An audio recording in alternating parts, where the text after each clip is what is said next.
Hey folks, thanks for joining us. I'm Sandstone here with my fellow handyman, Bubba Sparks. You can call me Sparky. Welcome to today's Handyman, where you can do anything if you got the right tools.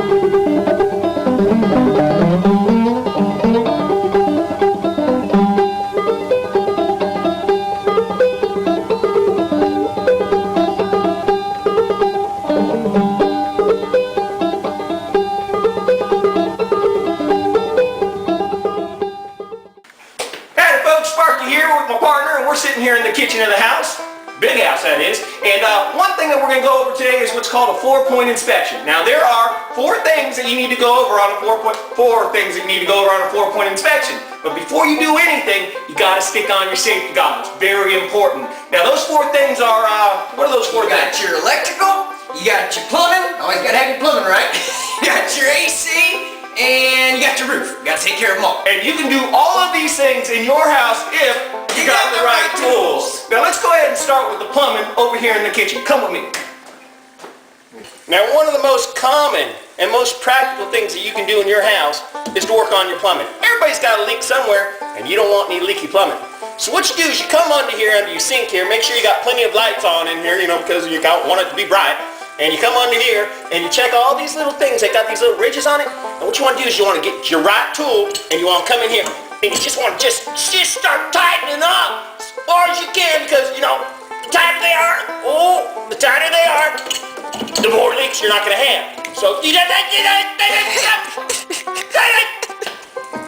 so apparently I got the wrong tool. I'm going to go check with Cliff and see if he has the right tool, because this obviously ain't the one. Sparky here again. Now one of the easiest things that you can do in your home is to install yourself an AC unit. Yes sir, you look at this and she's a beauty. Woo! Now you just put this sucker in this little closet right here. You tie up a few little wires right there. You put it up, get this thing right up in, jammed up in here. Throw a couple screws in it, turn it on, cold air, here we come, baby. You can do all of this if you got the right tools. Now what's that there, partner? Hey, how you doing? Good. I'm actually looking for a Mr. Sandstone or a Bubba Sparks. Sparky, that's me, I'm Sparky. Sparky, nice to meet you. I'm actually looking for, you guys are putting an AC unit. I was just here to Yeah, and she's beauty? She's gorgeous. Yeah. I was just wondering if you've got that permit for that. We don't have permit. one on record. Hey Cliff, some guy out here said we need a permit. You got a permit? Yeah, always got permits. He got permits for everything. In fact, he used to have a driver's license for it. Now he just has a driver's license. You take that? No, I actually need to see the building permit and the AC permit, just to make sure this is all legal. Yeah, well, you guys got a copy of that? I'm gonna have to look around for a little while. Can you come back a little later? Yeah, that'll be fine. I'll actually be back in about 30 minutes, so I'm gonna have to, since you guys have already completed the work, we're definitely gonna need to see that. And she a beauty? She's beautiful. I need to see a permit, sir. Okay. All right, we'll be right back. Gotta find a permit. Hey folks, Sandstone here. I'm going to show you how to do a real simple electrical repair. A couple of things you need to bear in mind before you get started on this is you want to have you a good set of knee pads. That's one of the right tools you got to have, because you're going to be down here on the ground. The other thing you want to make sure you do is make sure you cut the electrical breaker to this specific outlet so you don't get hurt. Alrighty? Now when you change out an electrical pad like this, you want to make sure just to wedge out the old one, you just want to jam this in here as far as you can, and it'll give you a bit of little leverage there where you can kind of work that thing out. So you just want to stick right Got that breaker shut off there? Okay. We're good. We're good. Took me a little time. I'm still looking for that permit.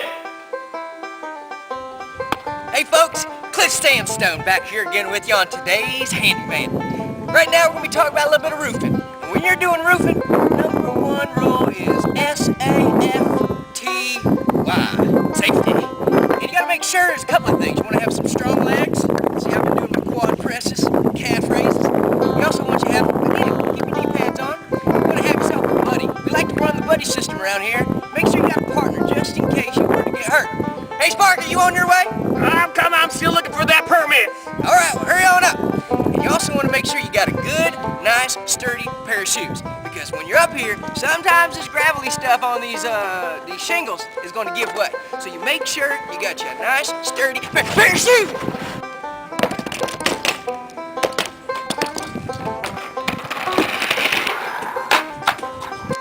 Sparky! Get me down from here!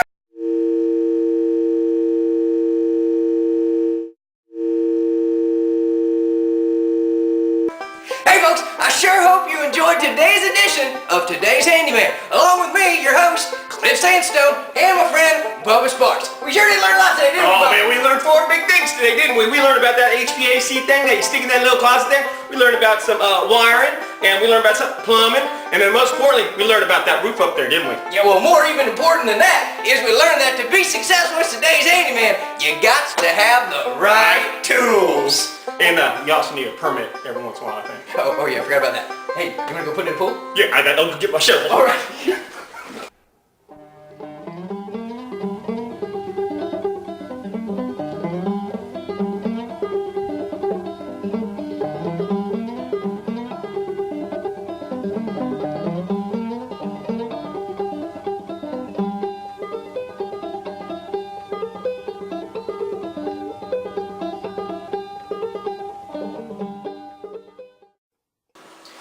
Greetings, Navigators. Obviously, this is Matt Robinson, also known as Cliff Sandstone, and my good buddy Bubba. Known as Sparky.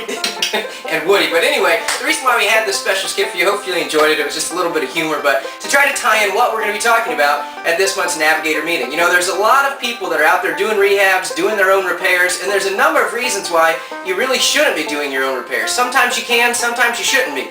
But one of the biggest reasons, obviously, some of these things are very dangerous. Now, there's some minor repairs that you can do, but other things you should leave to a professional. The other thing you need to understand is a lot of people just go into a house and do a bunch of work and they never permit it. And a lot of times that can come back to bite you later on down the process when the county comes in and notices you don't have your inspections. You may have to redo all your work and pay a bunch of fines. So you want to make sure you're doing things the right way. You know, and another thing to really look at is this the best use of your time?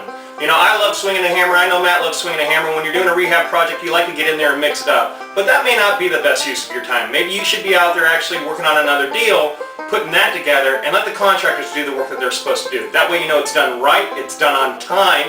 Well, we hope so anyways. And you're moving on to the next project. So you're not dead in the water as soon as your project ends. You have something else that's already coming up. And at this month's Navigator meeting, we've invited in 6 contractors. They're going to be focusing on different specialties, whether it's plumbing or heating and air or handyman, sheetrock services, things like that. And they're going to come in and explain some very easy tips for things that you can actually do on your own. Minor repairs, they'll show you how to do those things very easily, and they'll also make their services available for those of you when the job gets a little too big, you may want to have somebody to refer the job out to. So get a pen and paper out, and remember, March 9th at the Pensacola Museum of Art, same place we've been meeting for the past few meetings. Be there at 6 o'clock. Be there a little earlier if you can. This is a networking session for you as well. So get there, shake some hands, hand out some business cards, get some business together. And one of the bonuses we will be handing out to you guys is some free work or some discounted work from our featured contractors that are going to be there. So again, one more reminder, write this down, put it on your calendar, March 9th, 6 p.m. at the Pensacola Museum of Art. We certainly look forward to seeing you there.